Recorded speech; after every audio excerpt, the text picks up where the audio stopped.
It was never yours, you mercenary witch.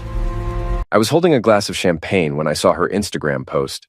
3 words beneath a picture taken from our balcony: "Half is mine." My logistics technology company had gone public that morning. The stock launched at 9:30 a.m., and by 9:42 it had already exceeded every projection we'd made. By lunchtime, reporters were calling me the silent innovator of logistics tech. That afternoon, Forbes ran a feature with my face plastered across it and the valuation right there for everyone to see. $2.4 billion? I built it all from a storage unit with no investors, no media coverage, just 22 years of grinding without ever asking for recognition.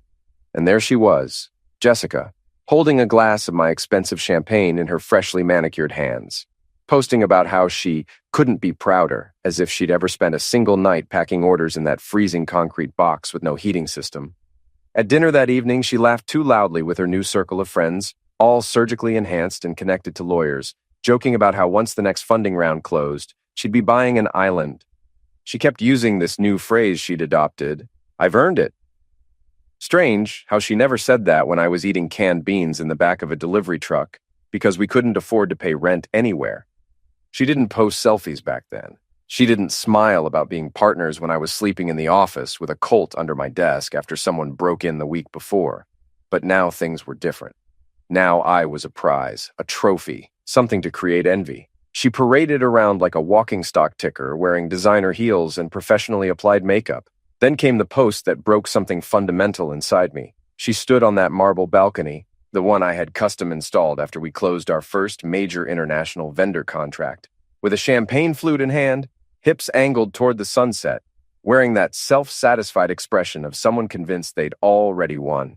The caption read, "Built from scratch, half is mine legally." I didn't leave a comment, didn't send her a message, didn't even mention that I'd seen it. I just stared at those words for a very long time, not with anger or sadness, but with something else entirely, something cold and methodical, like watching an animal walk directly into a trap it has no idea you spent years constructing. Here's what Jessica didn't understand.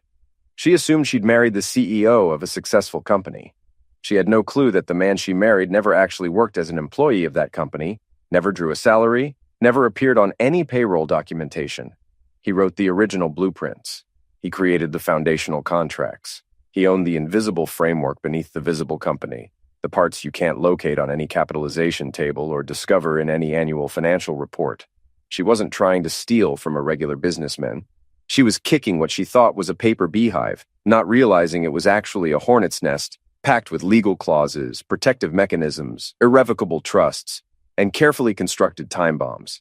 And with that single social media comment declaring, "Half is mine legally," she pulled a thread that had been waiting silently for exactly someone like her. I walked past the bedroom without saying a word. She was occupied on a video call, showing off our swimming pool to some influencer who kept calling her babe repeatedly. She giggled and flipped her hair like a teenager displaying a competition trophy, completely failing to notice me grab the scotch bottle from the sideboard and disappear down the hallway. My private office was the only room in our house she never bothered entering. She claimed it was too serious and boring. The bookshelves, the old metal filing cabinet, the locked drawer. She pretended not to care about any of it. I sat down, switched on the desk lamp, and pulled open the bottom drawer. Not the one containing receipts or stock option documents or charitable donation records we never properly filed. No, the drawer hidden beneath that one. The compartment I'd built a false panel into years ago when the company consisted of just 3 guys and a server rack held together with duct tape and pure desperation. From that hidden drawer, I extracted a plain leather-bound binder. No company label, no logo, no decorative embossing, just documentation. Inside were papers I hadn't physically touched in years, but I had every single page memorized. First came the diagrams showing nested shell companies structured with surgical precision, branching across multiple jurisdictions with names that looked like random Wi-Fi passwords. Then the ownership flowcharts demonstrating how the intellectual property never technically left my personal name, how the algorithm patents were all licensed to the company, not sold to it outright. The public-facing corporation everyone knew was essentially just a retail storefront. The actual ownership was buried like a reinforced vault. Nevada trusts, offshore custodians, licensing agreements with renewal triggers that nobody could accidentally activate without detonating multiple protective clauses, and the USB drive looked completely ordinary. I'd purchased it at a gas station years earlier, but it contained the most valuable information. Time-stamped intellectual property agreements, all signed before the company even employed a receptionist. Audio recordings and memos, private contract versions, documentation from the original legal architect I'd hired who specialized in creating protection-first structures for paranoid founders. He told me once, "If she ever turns against you, don't waste energy fighting in court. Just activate the system." I didn't even need to plug the drive into my computer. I knew exactly what files it contained. Every single agreement Jessica had never seen, every clause that would immediately invalidate her claims if she attempted to pursue them, every time-stamped signature proving she was never included in any ownership conversations, only in the lifestyle that came afterward. She thought she'd married someone who built companies. She didn't realize I'd stopped building conventionally years ago, right after the first acquisition deal collapsed, because a co-founder's ex-wife legally challenged the equity breakdown. I made myself a promise that day. No more simple structures. Everything would be layered like military-grade armor. I spent 3 years and paid more in legal fees than Jessica spent on designer handbags, constructing this protective fortress. I became obsessed with creating indirect pathways. Our technology's intellectual property was licensed to the main operating company, but actually held by a completely separate private vehicle. My name never once appeared on any payroll stub. I drew consulting fees for 2 years through a registered firm in Wyoming, then stopped taking any payments entirely once the holding structure was fully complete.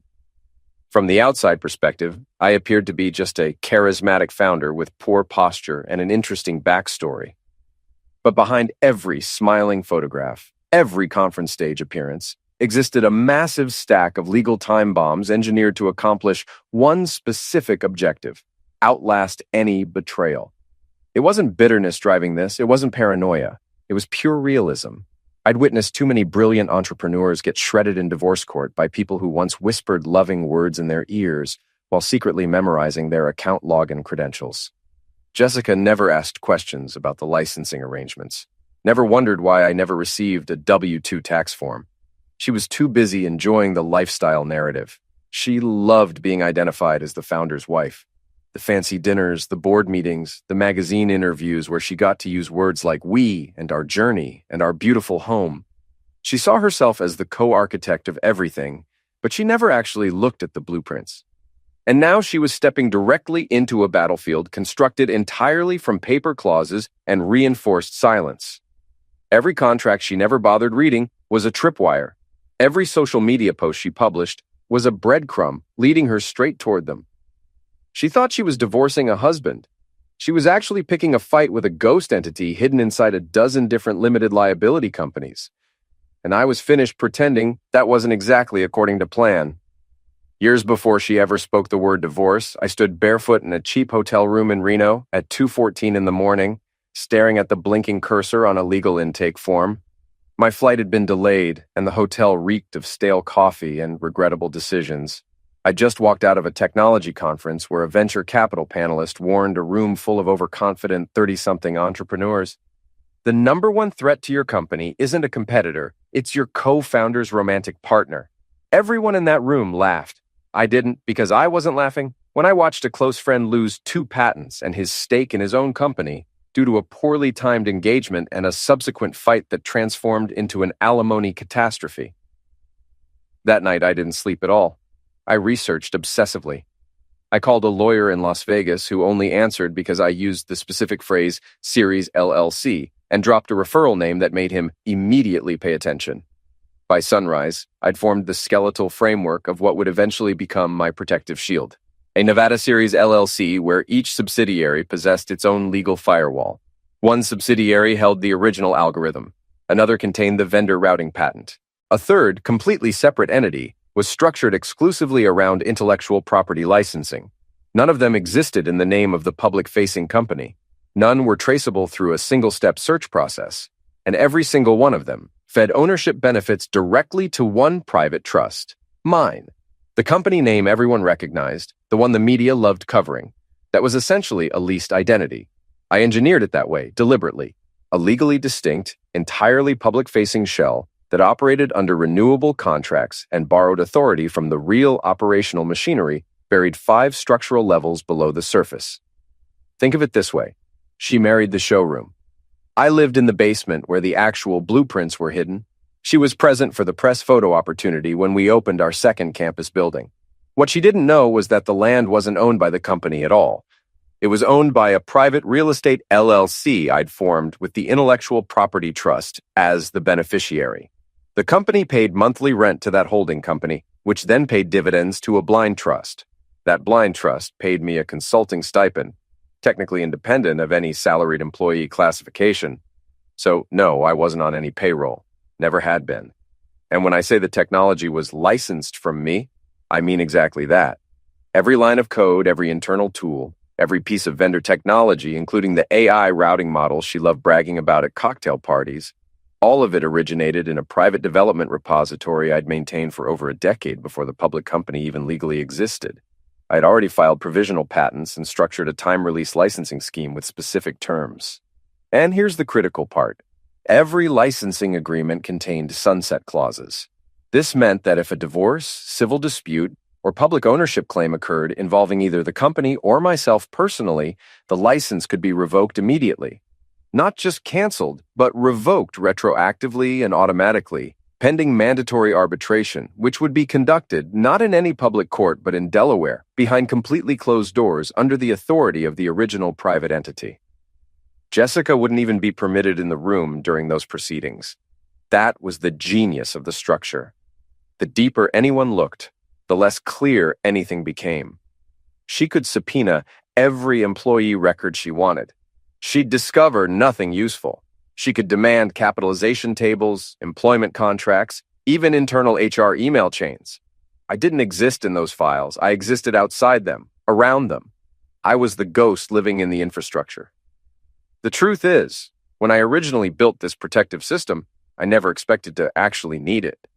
I still believed in our marriage. Still thought maybe she wanted the life we were building together, not just the leverage it provided. But then came the parties, the new designer wardrobe, the gradual shift from how's the team performing to do we look wealthier than the couple next door? I watched her slowly transform from partner to parasite. Not all at once, just through 1,000 small recalibrations, 1,000 tiny moments of what's in this for me personally. I kept quiet, played the devoted husband, let her believe I was just a brilliant programmer who got lucky, let her think our life was built on shared vision, that she could shout "half is mine" into the digital wind, and it wouldn't eventually come back as a legal summons. But in reality, every time she smiled for a photograph in our home, she was standing in front of a leased wall. Every company dinner she hosted was charged to a credit card owned by a shell account. And every time she walked through that glass lobby entrance like royalty surveying her territory, she was stepping on floors paid for by a man who had vanished from the official books before the ink dried on the original documents. She thought she was sitting on a throne. She couldn't see the trapdoor built directly beneath her feet. She didn't call first, didn't send a text message, didn't leave a note on the marble kitchen counter. No, she sent a process server, some smirking, overdressed kid in his 20s, who rolled up to our property gate like it was a red carpet premiere. 2 paparazzi vans were already stationed by the road. Someone had obviously tipped them off, probably her hairstylist or her new best friend from Pilates, who seemed to follow more divorce attorneys than fashion brands on social media. The envelope arrived hand-delivered, thick and white and actually perfumed, as if she believed it should smell like victory. I watched from my upstairs office window as the gate intercom system buzzed. Maria, our estate manager, answered. I heard her voice through the hallway speaker. Mr. Davidson, there's someone here with documents requiring your signature. Of course there was. I walked down the long hallway, opened the front door myself, and stood there silently as the process server announced, Delivery for Mr. Marcus Davidson. You've been served. He tried to sound intimidating, like he was handing me a live grenade. I took the packet, nodded once, and closed the door. No facial expression, no dramatic reaction. Then I walked straight to my office, placed the envelope on my scanner, closed the lid, and hit the button. The machine clicked methodically, rendering each page into digital format. I saved it as a single PDF file with no edits, named the folder Clause 17B_activated, and dropped the file inside. Then I leaned back in my chair and stared at the wall, because here's what nobody told her lawyer and what she never bothered asking about. 4 years ago, buried inside the original intellectual property licensing contract between the Core Holding Trust and the public-facing corporation was a clause so obscure and boring, tucked beneath renewal terms and arbitration procedures that nobody ever read it carefully. Clause 17B. It stated, "Any legal or adversarial claim filed by a related party against the core license holder shall constitute immediate breach, resulting in automatic revocation of shared use privileges, data access, and internal company communications retroactive to the date of filing." Translation: she had just destroyed her own access to everything, and her attorney, with his courtroom confidence and expensive espresso breath, had absolutely no clue what he'd just triggered.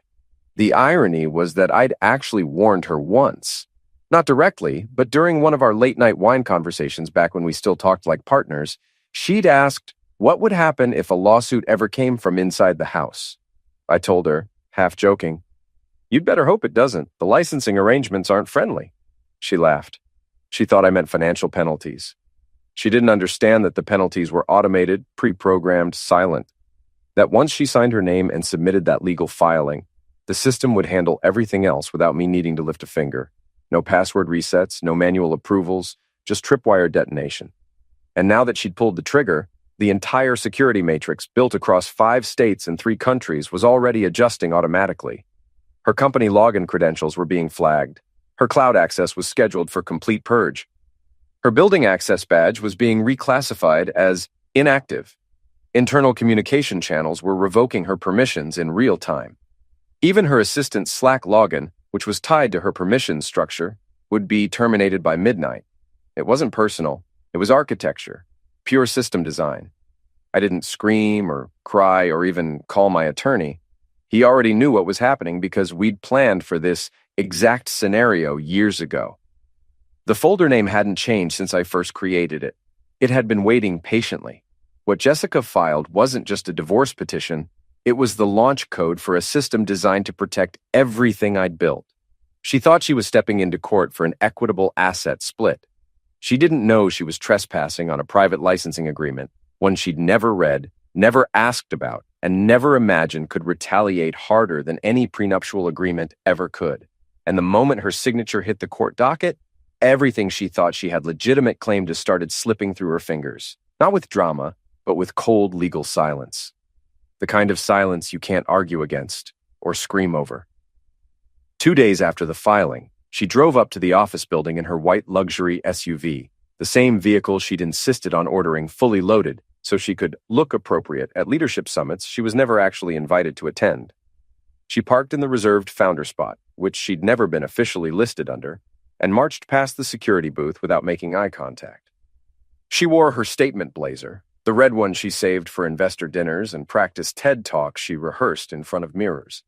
Her heels clicked against the lobby tile like gunfire. She waved her access badge at the glass entrance doors. Nothing happened. No green light, no buzzing sound, no welcoming tone, just a red flash and a quiet beep, like a digital shrug. She frowned and tried again. Another red flash. The receptionist, a new employee barely 25 years old, looked up with confusion but remained calm. "I'm sorry, ma'am, you're not in the system," she smirked. "That's ridiculous. I'm Mrs. Davidson. This is my company." The receptionist didn't flinch. "I'm sorry, you're not listed as a visitor either. If you'd like, I can call someone." "I don't need an escort," she snapped. "I helped build this place." The receptionist didn't argue, just picked up the phone and asked if facilities management wanted to handle the situation directly. They declined. That was the first visible crack in her confidence. She tried calling Daniel, the VP of operations, the same executive she'd once asked to reconfigure the entire executive floor to make her side of the building more aesthetically aligned with her personal brand. The call went straight to voicemail. Next, she called her lawyer. "This is exactly the intimidation tactic we expected," he said smugly. "Let them play hardball. We'll file an emergency access motion." She liked that word. Emergency. It made her feel like the sufferer in a drama she was directing, but by noon, her devices started malfunctioning. First her laptop. The moment she logged into the internal dashboard, error code, account disabled. She tried accessing archived notes. Gone. She opened Slack. Her profile had completely vanished as if she'd never existed. Then, the cloud storage drive. She refreshed repeatedly. Blank folders, access revoked. The presentation she'd been preparing for an upcoming Women in Tech event was replaced with a system message, access denied, user not recognized. She checked her phone. The work email she'd been forwarding to her private inbox had all archive threads blocked and auto-purged.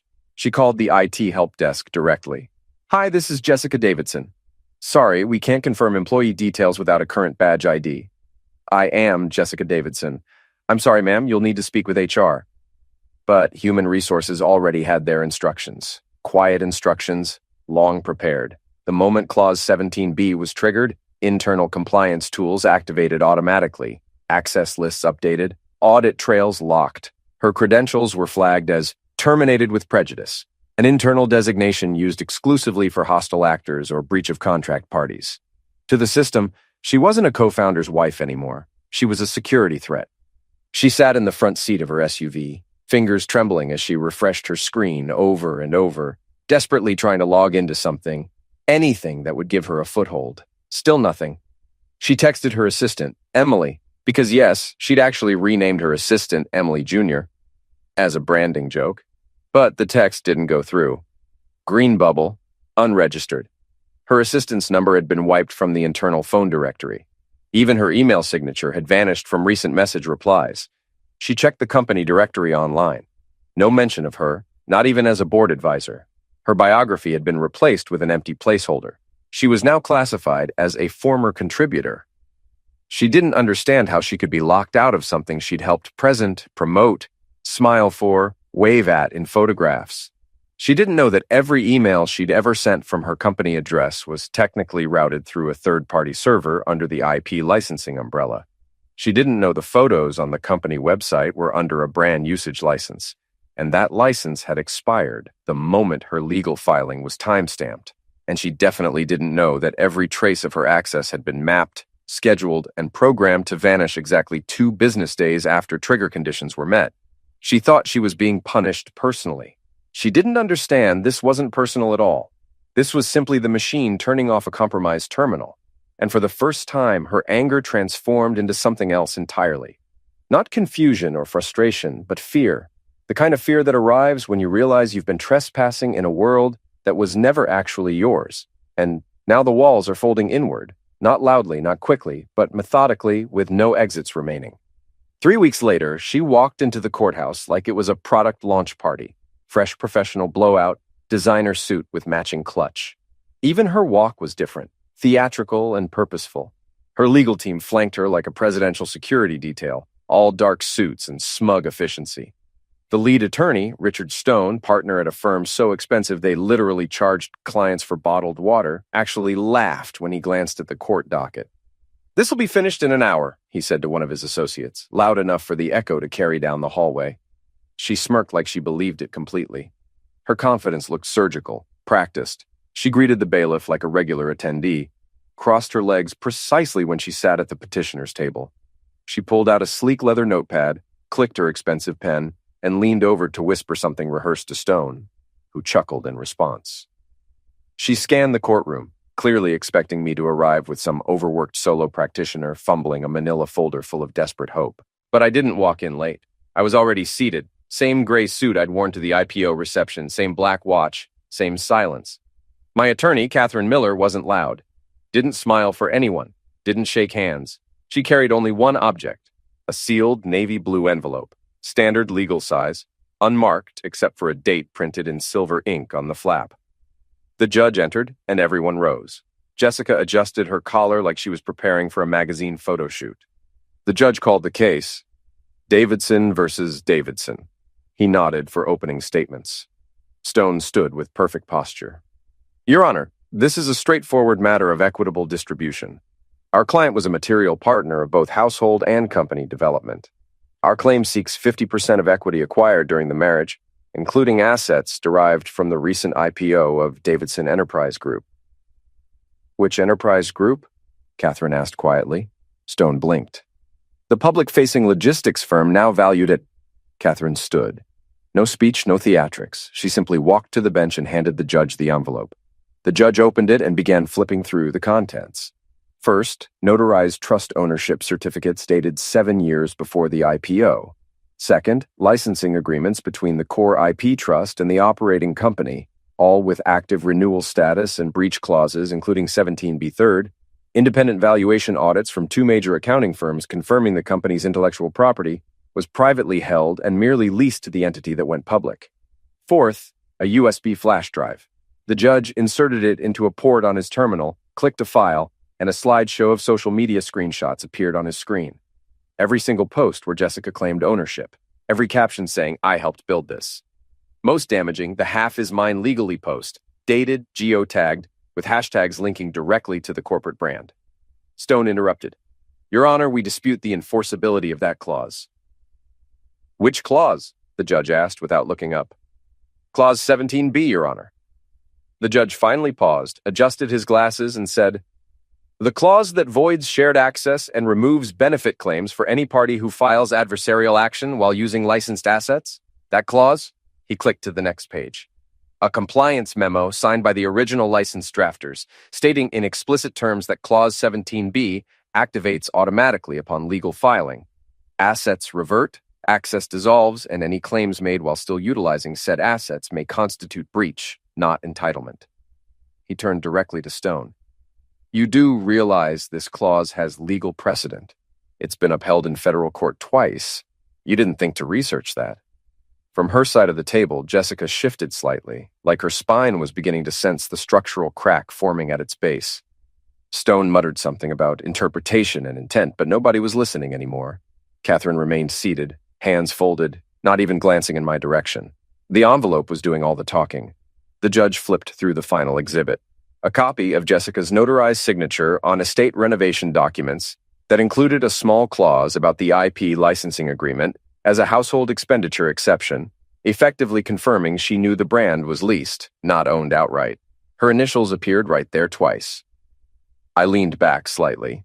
Not smug, not gloating, just still, because I didn't need to win an argument. I'd already won before she filed, and now she was beginning to realize this wasn't a negotiation or a settlement discussion. This was a quiet execution of paperwork she'd never understood, and every smile she'd posted on social media was now evidence in her own disqualification. The judge spoke calmly, almost conversational. "Ma'am, do you understand the nature of Clause 17B? She blinked. It was the first time in this entire performance that her smile didn't know what to do with itself. She opened her mouth slightly, then looked to Stone. He shifted in his seat, coughed, straightened his tie. "Your Honor, we believe that clause is unenforceable due to the nature of marital equity and joint asset accumulation. This is a divorce proceeding, not corporate arbitration." The judge raised a single hand, not angrily, just enough to silence the room. "Counselor, this clause has already been tested and upheld twice in federal court. In both cases, the court found that parties leveraging shared marital status to breach IP licensing protections forfeited both access and equitable claim. You did read the precedent filings, didn't you?" Stone's mouth tightened. "We interpreted them as context-specific."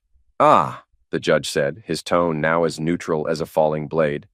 "So you came into my court interpreting federal precedent as optional." He looked back at the documents. "There's also the matter of your client's public admissions, several of them, under her verified social media accounts, tagging licensed company branding while making claims to ownership. That matters, Counselor. That matters considerably." Jessica reached up to her necklace, the gold one she'd purchased after a major funding announcement. She twisted it once, twice, then stopped when she realized she was drawing attention.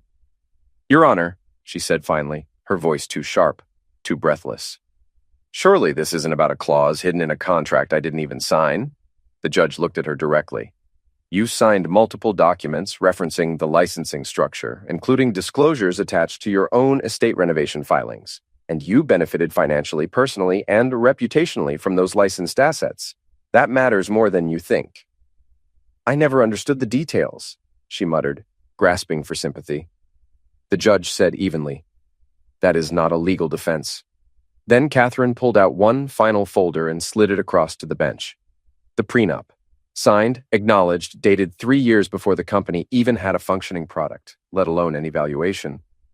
The pre-marriage financial disclosure was exhaustive, listing every dollar in my accounts and the IP applications I'd filed when I was still writing code in my parents' basement. She'd signed it all, smiling, probably drunk on romance, thinking she was doing me a favor. And now it was the guillotine she'd handed me years ago. The judge turned the page, then looked up at Stone with zero sympathy. Unless you're alleging forgery, this document precludes nearly all of your client's claims. It outlines the license structure, identifies the trust beneficiaries, even lists the entity names you just accused the respondent of hiding. If she didn't understand them, she should have asked. Stone sat back, silent. His hands gripped the table. Jessica stood abruptly, her chair scraping loudly against the floor. Her fingers trembled as she pointed at me. You think you'll walk away with everything we built? Like I was never there? I didn't answer, just looked at her with the same flat expression I'd perfected in boardrooms. The one that says you've already lost, I just haven't told you where yet. The case collapsed within days. Stone filed withdrawal of representation citing irreconcilable conflict. Even he knew the ship was sinking, and he wasn't being paid enough to drown with it. Jessica tried reaching out to investors, founders she'd once called our inner circle. Nobody returned her calls. One texted me. She's reaching out. Should we be concerned? I told him no. There was nothing to be concerned about. Her Instagram reawakened after 3 days of silence, not with champagne and celebration, but with vague captions over moody selfies. Some things aren't fair, but karma finds its path. A photo of herself wrapped in a blanket, resetting, refocusing, reclaiming. But nobody cared. The comments weren't sympathetic. Wait, didn't you say the company was yours too? Didn't he build that alone? Why did your lawyer drop the case? She tried hosting a private brunch to reset the narrative, bought out an entire rooftop cafe, invited a dozen women from her wellness and crypto circles.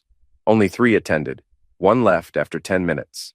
The other 2 stayed long enough to post 1 selfie, then tagged a completely different location in their stories. Behind closed doors, things fell apart fast. The accountant who once helped her manage personal spending started digging.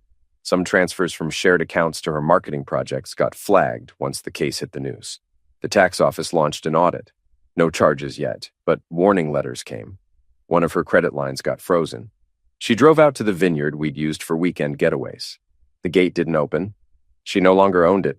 She'd signed it over years earlier in exchange for early access to what she called a legacy asset. She'd swapped the future for a temporary lifestyle, and now the lifestyle was gone. The main house wasn't hers either. It was leased through a holding company. The contract allowed them to reclaim the place at the end of any quarter. That quarter had ended. When she got home, movers were already wrapping the furniture. No hostility, just standard procedure.